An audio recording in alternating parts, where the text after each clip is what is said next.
Online TV. Shughuli za kampeni zikiendelea pamoja na shughuli mbalimbali za kiuchumi, lakini na zile za kijamii.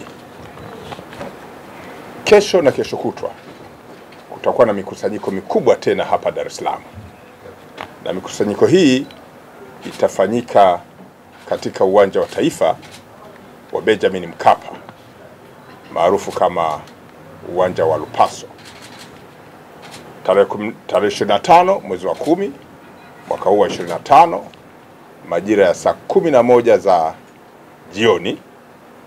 Kutakuwa na mchezo wa soka wa timu ya Dar es Salaam ambayo ni ya Tanzania sasa katika level hizi za kimataifa, ikicheza na timu ya Silver Strikers ya kutoka nchini Malawi.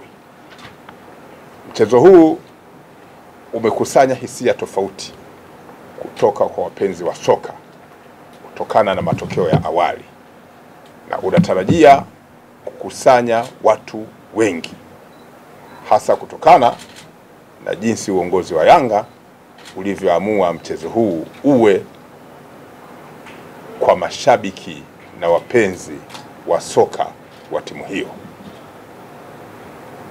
Uwanja ule una uwezo wa kuchukua watu 60,000, lakini pia watu hawa wanatakiwa wakiwa mle ndani wawe salama, waingie wakiwa salama na watoke wakiwa salama, bila kujali matokeo ni ya namna gani. Mchezo wa soka kwa kawaida una matokeo matatu: kushinda, kushindwa au kupata sare. Timu moja kusonga mbele kwenye mfumo wa mashindano haya na timu nyingine kubaki. Sasa itategemea matokeo ni yepi.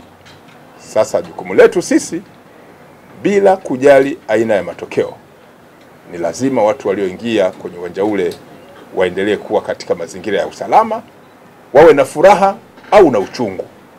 Kwa hiyo jeshi la polisi linawatahadharisha mashabiki wa soka watakaohudhuria siku ya kesho kwamba mifumo ya kiusalama itaimarishwa kwa kiwango cha juu. Upekuzi utafanyika. Hakuna mtu mwenye silaha ya aina yoyote, kwa tafsiri ya kisheria silaha ya aina yoyote, watu wakisema silaha wanafikiri ni bunduki, kitu chochote ambacho kinaweza kuleta madhara kwa binadamu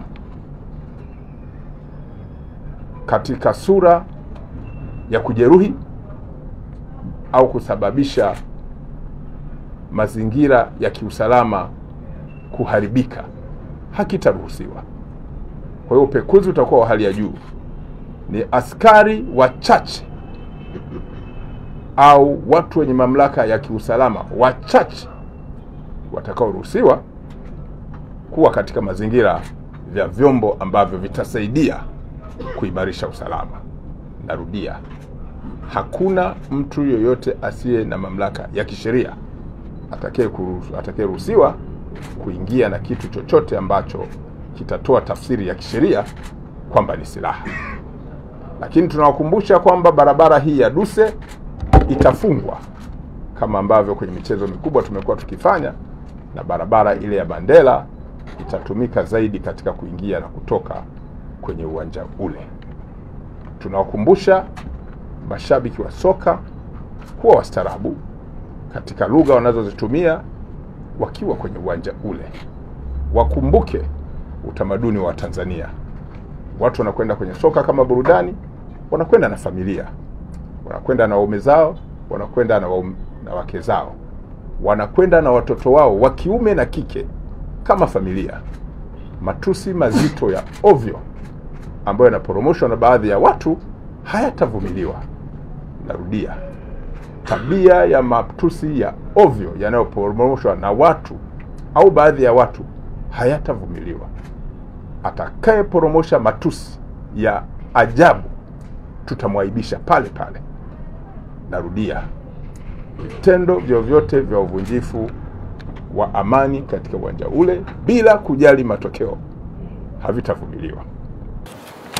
26 mwezi wa 10 mwaka 2025 baada ya mchezo huu wa Yanga na Silver Strikers, kutakuwa na mchezo mwingine wa soka ambao utakuwa wa timu ya Simba ya Dar es Salaam ikiliwakilisha pia taifa ikipambana na timu ya Nsingizini ambayo inatoka kule Eswatini. Mchezo huo nao unatarajiwa kufanyika ni siku ya Jumapili tarehe 26 mwezi wa 10 mwaka huu wa 2025 majira ya saa 10 jioni. Kama maelezo nimeyotangulia kuyasema kwenye mchezo wa Yanga na timu ya Silver Strikers, msimamo utakuwa ni ule ule wa masuala ya kiusalama. Kwa hiyo mashabiki wa soka wanaruhusiwa, wanaalikwa kwenda kwenye mchezo huo, lakini wazingatie mambo ya msingi ya ambayo yanahusisha kanuni za soka. KM Online TV.